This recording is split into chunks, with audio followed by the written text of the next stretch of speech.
want to be part of the Ibrahim Accord, but we want also to be sure that we secure a clear path of two-state solution. And today we have a healthy discussion with Mr. President that we're going to work on that to be sure that we can prepare the right situation as soon as possible to have that.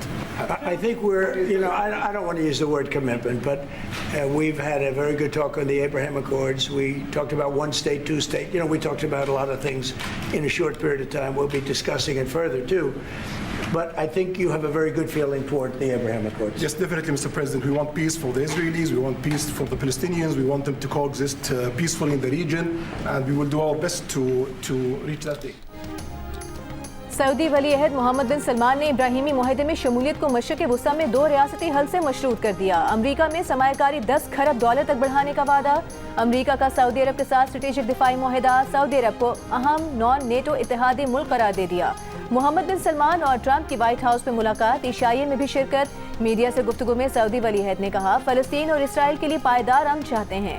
इस बात को यकीनी बनाना चाहते हैं कि 2 रियासती हल का रास्ता महफूज रहे।